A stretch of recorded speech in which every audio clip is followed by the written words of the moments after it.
Good morning, everyone.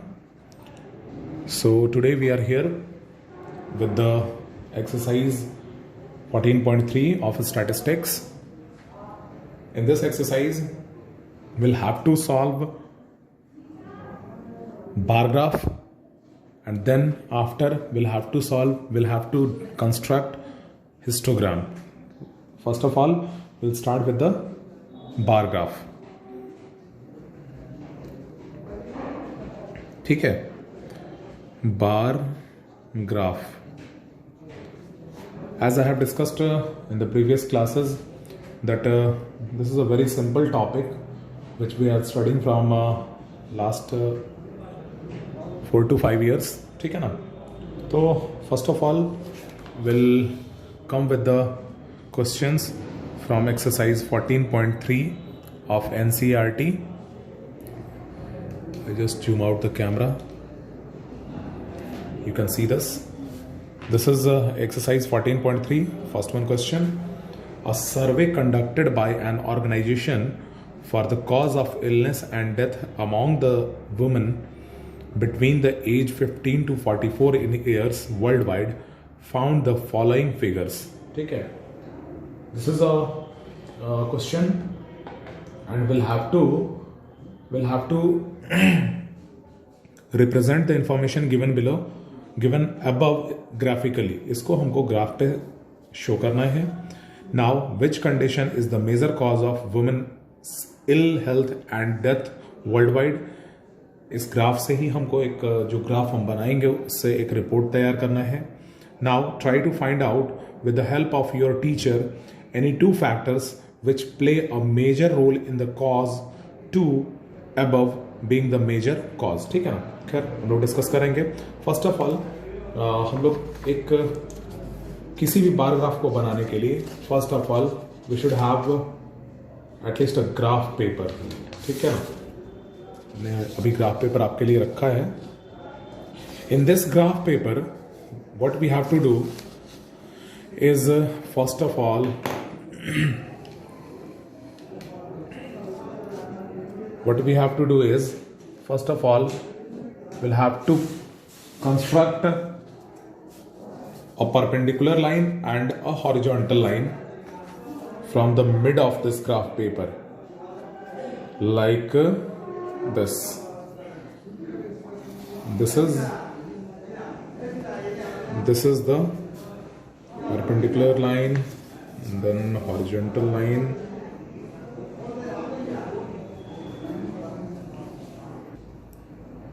This is x dash, that is x axis, and y dash, this is y axis. ठीक है ना?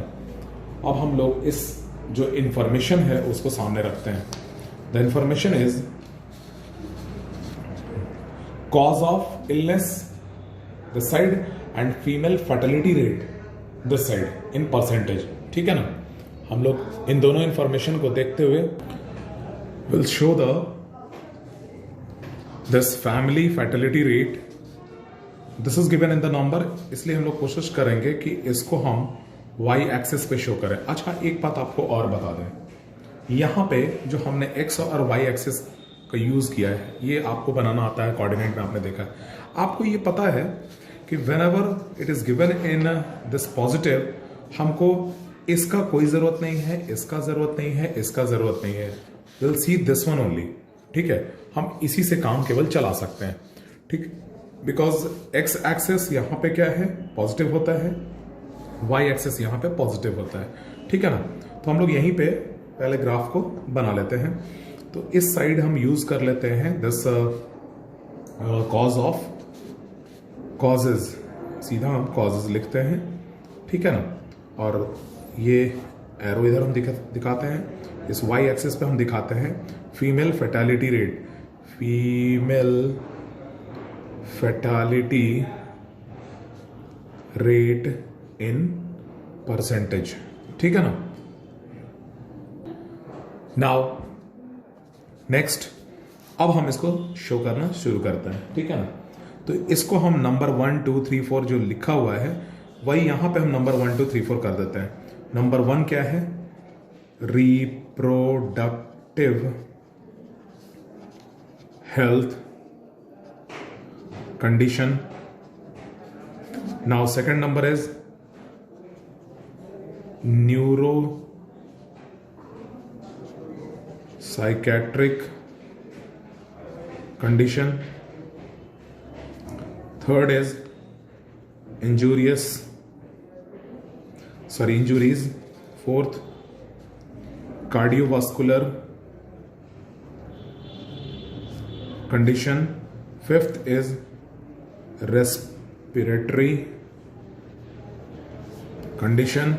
And the sixth is other causes. अब हमको ये आसानी होगा कि यहां पे हम नंबर 1 2 डाल देते हैं. यहां पे नंबर 1 डाल दिए, 2 3 4 5 एंड 6. ठीक है ना. और इस साइड में हम, चूंकि ये गिवन है, आपको हम दिखाएं. This is given that these are given in percentage, these are given in decimal forms. ठीक है ना. तो हम इसको इस तरह से सजाते हैं, 0 to 5 10 15 20 25 30 35 and then 40. ठीक है. अब ये कैसे होगा आपको हम बताएं. अगर हम चलना शुरू करते हैं तो सबसे पहले रिप्रोडक्टिव हेल्थ कंडीशन कितना है, 31.8. तो 31 तक तो हम पहुंच रहे हैं. ये बनाने में क्या ध्यान में रखना होता है ये आपको बता दें. चूंकि ये 0.8 है तो हमको कम से कम ये 10 के फॉर्म में लेना चाहिए. ठीक है. हम 10 के फॉर्म में लेंगे तो आसानी से बनेगा. तो हम, आप देखो, चूंकि डेसिमल के बाद अगर हम यहाँ पे कितने छोटे बॉक्सेस होते हैं, total number of boxes is 10. 5 के केस में लेते हैं तो 2 boxes is equal to 1 unit. 2 boxes is equal to 1 unit. समझ में आ रही है बात. और अगर जैसे मान लिया जाए, जैसे हम मान लेते हैं कि 1 यूनिट को, तो 1 यूनिट को अगर हम डिवाइड करें डेसिमल के फॉर्म में तो कितने पार्ट में डिवाइड होगा, 10 पार्ट्स में डिवाइड होंगे. ठीक है ना. अगर हम 10 डेसिमल्स में उसको डिवाइड करते हैं, क्योंकि इस प्लेस के बाद डेसिमल प्लेस है और वो भी सिंगल डेसिमल प्लेस है, तो 10 पार्ट्स में डिवाइड होगा. तो हम इसको 5 ना करके इसको हम 10 कर लेते हैं. 10 20 30 देन 40. इसको हम कैंसिल कर लेते हैं. तो अब ये आसानी से बनेगा. जैसे आपका है 31.8. अगर हम यहां पे आते हैं, ये 31 में हम आ जाते हैं, तो अप्रॉक्सीमेटली 32 से थोड़ा सा कम हम यहां पे इसको मार्क करेंगे और इस तरह से रेक्टेंगुलर बार बनाएंगे. ठीक है. उसके बाद ये भी अप्रॉक्स में ही. ठीक है ना. उसके बाद अगर हम आते हैं 25.4, 25 पे आ जाते हैं. सबसे पहले 25, तो ये यहाँ तक 20 है, देन यहाँ पे बीच में 25 आ जाएगा और उससे थोड़ा सा ज़्यादा 26 से थोड़ा सा कम हम करते हैं इस तरह से 25.4. और इस तरह से हम डिफरेंट बार्स बना देते हैं. And this is the for the bar graph. ठीक है ना. ये डेसिमल वाले में थोड़ा सा आपको प्रॉब्लम होगा, क्योंकि एकदम एग्जैक्ट तो आपको नहीं मिलने पाएगा, क्योंकि उतना बड़ा ग्राफ आपके पास है नहीं. छोटा ग्राफ में भी अगर आप बनाते हैं तो डेसिमल प्लेसेस में थोड़ा सा डिफरेंस आएगा, बाकी चीज़ें सेम है. ठीक है ना. उसके बाद इस क्वेश्चन में आपका है, ये आपने रिप्रेजेंटेशन कर दिया, which condition is the major cause of women illness, women's ill health and death world wide. ठीक है. आप जब बनाइएगा तो सबसे बड़ा बार जिसका आएगा, ठीक है, जिसका सबसे बड़ा बार आएगा, जैसे हम बना ही लेते हैं 12.4 10 एंड टू 12.4 कुछ इस तरह से आएगा. ठीक है ना. And the fourth one is this is reproductive health care, the neuro injuries कितना है, 12.4 है. ठीक है. कार्डियोवास्कुलर कितना है, 4.3. ये अप्रॉक्सीमेटली इधर 4.3 आएगा, 5 से थोड़ा कम, 4 से थोड़ा ज़्यादा. ठीक है. रेस्पिरेटरी कितना है, रेस्पिरेटरी इज 4.1, वही सेम 4.1, 4 से थोड़ा ज़्यादा, 5 से कम. ठीक है। अदर कितना है 22, यानी 20 से 2 ज्यादा, यहां 22 है, ये 2 ज्यादा, इस तरह से हमने बना दिया। सॉरी, स्केल यूज करेंगे। अब आप बताइए इन ग्राफ्स को देखने के बाद आपको क्या फील हो रहा है? जो सबसे ज्यादा जो क्वेश्चन में पूछ रहा है कि which condition is the major cause of women will illness, health and death world wide. आप देखिए सबसे बड़ा बार किसका आ रहा है, ये दिस वन, द नंबर 1 का। Number 1 is what? Reproductive health condition, ठीक है। And the second question is try to find out with the help of your teacher any 2 factors which play a major role in the cause in second। इसमें इस condition का, reproductive health condition का क्या कारण है? तो ये तो हम लोग का मैथमेटिकल प्रॉब्लम नहीं है, ये हम लोग को खुद से जज करना है, खुद से देख के समझना है। तो हम इसमें लिख सकते हैं lack of medical facilities, lack of proper medical facilities, as well as lack of proper care, दो हम यूज कर सकते हैं, ठीक है। तो इस तरह से हम लोग बार ग्राफ बनाते हैं। This is the bar graph for question number 1। Secondly आते हैं, सिंपल सा क्वेश्चन है, हम सेकंड क्वेश्चन बनाते हैं। This is question number 2. The following data on the number of girls to the nearest 10 per 1000 boys in different section of Indian society is given below. ठीक है, number of girls per 1000 boys दिया हुआ है, ठीक है। Schedule caste वाले SC 940 हैं, schedule tribe ST 970, non SC and ST 920, backward districts 950, non backward districts 920, rural is 930 and urban is 910। तो इस तरह के क्वेश्चन को भी हम बार ग्राफ पे शो करते हैं। द क्वेश्चन इज, ये डेटा के साथ क्वेश्चन दिया हुआ है, represent the information above by bar graph. अच्छा, second, in the classroom discuss what conclusions can be arrived at from the graph. ठीक है, तो सबसे पहले तो जो डेटा दिया हुआ है उससे हम लोग एक बार ग्राफ तैयार करते हैं, ठीक है ना। इस बार ग्राफ को तैयार करने के लिए हमने आपको बताया था हम लोग x और y का पॉजिटिव पार्ट ही लेते हैं, ठीक है ना। तो हम अब इस बड़े वाले पार्ट को लेते हैं पहले, इस तरफ से हम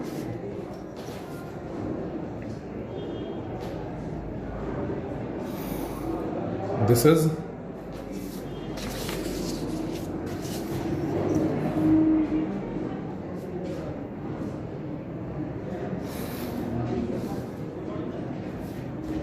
x axis and this is y axis, O0, ठीक है। हमारे पास इंफॉर्मेशन यहां दिया हुआ है, द इंफॉर्मेशन इज गिवन। आपके पास बुक में होगा इंफॉर्मेशन, आप यूज कर सकते हैं उस इंफॉर्मेशन को, ठीक है ना।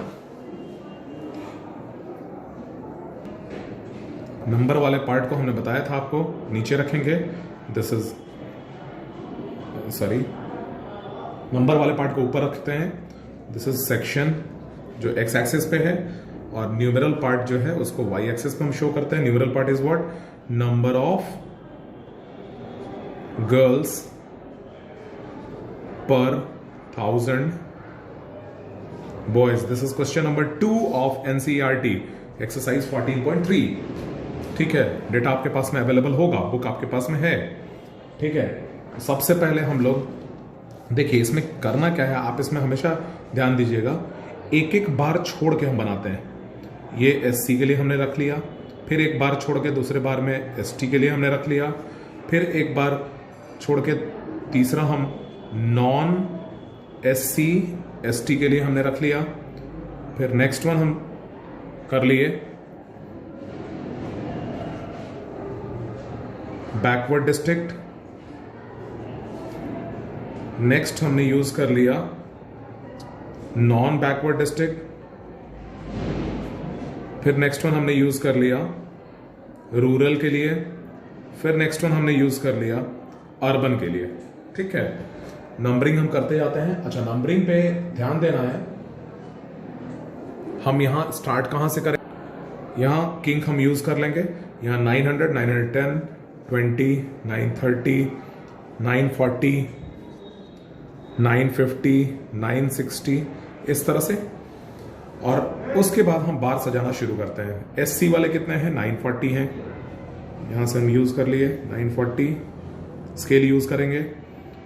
एसटी के लिए 970,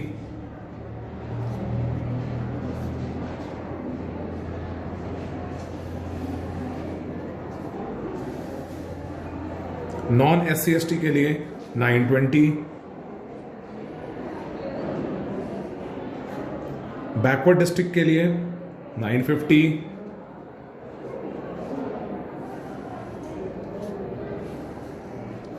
नॉन बैकवर्ड डिस्ट्रिक्ट के लिए 920,